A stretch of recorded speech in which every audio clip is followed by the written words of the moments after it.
E no videocast do De Olho do Mercado, recebemos ele, Fabrício Lacerda, que é diretor comercial e também treinador da Rank Consultoria. Fabrício, seja muito bem-vindo, a gente está muito feliz em recebê-lo aqui hoje. Eu que agradeço o convite, como eu falei para você no início, estou ficando famoso, estou na RPC, ó, minha mãe já vai assistir hoje. Aí, obrigada. Então, primeiramente o nome, né? O pessoal se impactou, primeiro a ideia inicial já era impactar mesmo. Muito. Porque, trazendo para uma questão de dia a dia, lá, né, no campo, é o que os gerentes e vendedores falam pelo menos umas 10 vezes por dia. Tapi isso, tapi aquilo, sabe? O tempo inteiro. E aí, dentro da palestra, o que eu vou trazer? Eu vou trazer primeiro, o porquê tá desse jeito. E eu vou trazer dentro da palestra sempre numa metodologia de 3 motivos, de 3 causas e de 3 saídas. Que também já é uma metodologia que, se o pessoal prestar atenção na palestra, eles vão estar recebendo ali uma palestra que é uma metodologia de vendas que, se eles ficarem ligados, eles podem pegar aquilo ali e copiar para o negócio deles. Na hora de fazer a apresentação, na hora de conversar e na hora de atrair a atenção. Porque uma das dificuldades que tanto os gerentes comerciais como a equipe é trazer a atenção daquele determinado cliente, sabe? Se tornar interessante, porque ninguém compra nada de ninguém se não achar que aquilo ali vai te trazer alguma coisa de bom. E muitas vezes as equipes comerciais não sabem fazer isso, aí cai no gerente que tem que fechar aquele vácuo. Então, hoje a palestra vai trazer nesse ponto, sabe? Tem os problemas, tem o que motivou, mas tem a saída. Sempre em 3 estratégias. Perfeito. Vou botar só um trechinho, tá bom? Tá bom, perfeito. Então, habitualmente, isso acontece há mais de 30, 40 anos. As pessoas que estão no cargo de gerência comercial, elas foram promovidas pelo seu desempenho individual como vendedor. E ele, como ele era o vendedorzão ou a vendedorzona, o que acontece? Sempre essa pessoa, ele é como é que eu posso dizer? Ele é a referência da empresa. Você pode ver o vendedor ou a vendedora, aquela que é a que mais vende, sempre eu costumo dizer assim, é o bonitão e a bonitona. Você já sabe quando chega quem que é o que mais vende. Eu entro na empresa e já sei, aquela menina ali, aquela ali é a melhor vendedora, aquele rapaz é o melhor vendedor, só pelo jeitão. E habitualmente essas pessoas chegam num patamar que elas batem no teto, elas não têm mais fronteira, elas estão já estão quase saindo do telhado da empresa. Aí o que a empresa faz? Vai lá o quê? E promove para a gerência. A pessoa era boa individualmente. E ela era o rei ou a rainha da galera. No dia seguinte, ele passa a ser o rei do time, ou a rainha do time. Só que ninguém ensinou eles, nem ela, nem ser rei, nem ser rainha. Ninguém ensinou. Simplesmente tá aqui a coroa, comando. E agora?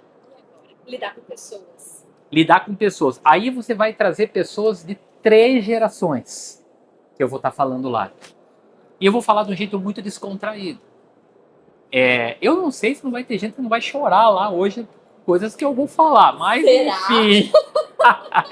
Eu vou pegar um pouquinho no psicológico na palestra, porque isso faz parte, porque a pessoa que está na posição de gestor comercial é um ser humano que está ali. Seja um homem, seja uma mulher. E aí pior quando é a mulher ainda, porque a mulher ela tem dupla função ainda. Porque o homem ele faz o trabalho dele, ele vai para casa, mas a mulher faz o trabalho dela, ela vai para casa, tem a casa, tem os filhos, tem um monte de coisa. Então é uma pressão em ambos muito forte. E aí ele tem que lidar, aquela pessoa que já está com a pressão na cabeça, ele tem que lidar com as incertezas dele, com os problemas emocionais dele ou dela, e tem que lidar com os problemas emocionais dos outros. E aí vem a pressão da empresa. E aí vem o empresário imaturo. Porque tenho certeza que aqui na Induspar tem muito grande empresário aqui, que ele era aquele soldador, sabe? Aquele bom, aquele eletricista bom, aquele cara bom. E ele começou a crescer. Aí ele pegou mais uma pessoa para trabalhar com ele, pegou uma segunda, uma terceira, e hoje a empresa está faturando alguns milhões por mês. Mas o próprio empresário não se preparou. E ele vai jogar toda essa responsabilidade de gestão sobre o rei dele, o melhor vendedor dele, que agora é gestor, já há muito tempo, que sofre todo dia, o ano todo, e essa imaturidade também do dono da empresa, ela pega forte nas lideranças. E não é só na liderança comercial, os outros líderes também. Então, quanto mais imaturo é o empresário, dono da empresa, mais ele sangra a equipe de liderança dele. Só que muitas vezes vai depender muito do exercício de humildade que o dono precisa fazer, sabe? Eu costumo dizer assim que ali eu vou falar sobre a questão da liderança, o quanto a gente tem que se despir de ego, sabe? Tem casos e casos para contar, mas contando um só, uma vez uma amiga foi promovida, aí ela veio e falou, Fabrício, o que eu preciso, meu Deus do céu, a partir de semana que vem eu tô com a equipe na mão, o que eu faço? Falei, olha, primeira coisa, continua fazendo o que você vinha fazendo. Humilde, brincalhona, não suba no salto. Não ache que você agora está acima deles. Porque agora o teu resultado depende deles. Então, ou você tem esse time engajado e como os teus seguidores, mas por respeito e por admiração, ou você não vai vingar no cargo. E aí tem dados que a gente até brinca que gestor comercial, quando entra no cargo, ele dura menos que casamento artístico. Menos que Zé Felipe e Virgínia. Exatamente, menos. Bem menos. Por quê? É bem essa trinca que eu coloco, né? O cara era o rei, a rainha da empresa, aí passou a ser o rei e a rainha do time, só que nunca ninguém ensinou como que usa aquela coroa. E é ali que se perde, e daí quando sai, a culpa é da própria pessoa. Mas eu vou falar sobre os três, mas assim, eu não posso tudo, né? Mas eu vou falar o quanto quem está num cargo de liderança tem que achar uma forma de subir de nível como pessoa. Não é, muitas vezes, você tá fazendo um curso de uma coisa, um curso de outra coisa. Uma mentoria. Isso é importante, isso tem que fazer. Liderança tem que estar estudando sempre, se preparando, porque você tem que saber mais do que o teu time. Né? Você não pode passar vergonha perante o teu time. Lógico, você não precisa saber tudo, mas o ideal é que você saiba o máximo de coisas, porque você está ali como liderando, você está dando direção, né? Mas quando a gente fala evoluir como pessoa, primeira coisa, evoluir espiritualmente, sabe? Quando você evolui espiritualmente, não falando de religião, mas da conexão mesmo com Deus, você passa a lidar com as coisas melhor. E quando vem um liderado teu desabafar com você, você consegue orientar melhor, você se envolve menos com o estresse. Então, evoluir como pessoa, sabe? Entender a cabeça humana, estudar um pouquinho de psicologia humana, o que está por trás da cabeça, do cérebro humano, o que está por trás disso. E travar o pré-julgamento. Travar de todas as formas possíveis. Eu faço umas perguntas e falo assim, viu? Quem aqui tomou algumas decisões e depois chegou em casa e deitou a cabeça no travesseiro? Meu Deus. Por que eu falei aquilo? Quem nunca? Então é um desafio constante. E o empresário tem que entender que as lideranças deles tá com essa carga. E aí vou falar também sobre o envolvimento com a operação. Líder, porque está muito assim, nas redes sociais fala-se muito em líder tem que estar com a cabeça no estratégico, papapá, tem que estar lá em cima. Beleza, tem que estar. Mas também não pode deixar a operação. Você tem que estar lá com a tua equipe lá. Você tem que ir para a rua, você tem que estar ajudando, vendo como é que é, vendo a dificuldade, porque a tua função eu faço a comparação com pintor. Vamos supor que você tem uma empresa de pintura. Você está lá vendo teu pintor com um pincelzinho lá, mas você não vai na operação, você não vê que ele está pintando uma parede desse tamanho com um pincelzinho. Então a função de líder teu é ir lá e falar, cara, tá aqui uma pistola, tá aqui um rolo maior para te dar mais produtividade. Olhar a necessidade de quem está ali. E isso as pessoas valorizam e elas começam a se engajar e lutar por aquilo sem a liderança estar na empresa, sabe? A engrenagem começa a rodar. Existem segmentos que varia um pouco essa questão. O da indústria tem líder que não afrouxa por alguns motivos. Primeiro, ele não quer mostrar vulnerabilidade. Ele não se aproxima muito porque as pessoas vão enxergar aquilo e ele acha que aquilo é uma fraqueza dele e aí ele mantém aquela distância. ele não tem uma comunicação uma comunicação humanizada. Hoje, por exemplo, uma mãozinha assim, em determinados contextos, é considerado comunicação agressiva. Do jeito que você manda o emoji. Então você tem que cuidar com o que você fala. Eu costumo falar que as palavras têm poder. Muitas vezes você está com uma intenção, mas usou a palavra errada. Exatamente. Que deu uma outra conotação. Quantas pessoas aí, quantos líderes por aí, que tinham uma intenção e na hora de comunicar falou um monte de bobagem. E gerou todo um problema. Então a comunicação humanizada, eu volto a trazer para o líder, cara, ego, se despide. Não tem problema, por exemplo, pegar o Excel. Líder, cara, não sei Excel. E a minha equipe não pode saber que eu não sei Excel. Não tem problema, você não precisa saber tudo. Quando você demonstra uma vulnerabilidade para alguém, e se essa pessoa te admira, nessa hora você está dizendo para a pessoa assim, ó, fica tranquila, pode tocar teu trabalho normal, eu também tenho minhas vulnerabilidades. E a pessoa se sente confortável para mostrar dela também, e ela para de sofrer com aquilo. Porque quando um líder faz isso, eu costumo dizer que a fruta não cai longe do pé, sabe? Eu chego numa equipe para fazer consultoria, quando nós entramos numa empresa, não eu, só eu, mas todos os consultores da RAN, a gente já vê pelo time o estilo de liderança.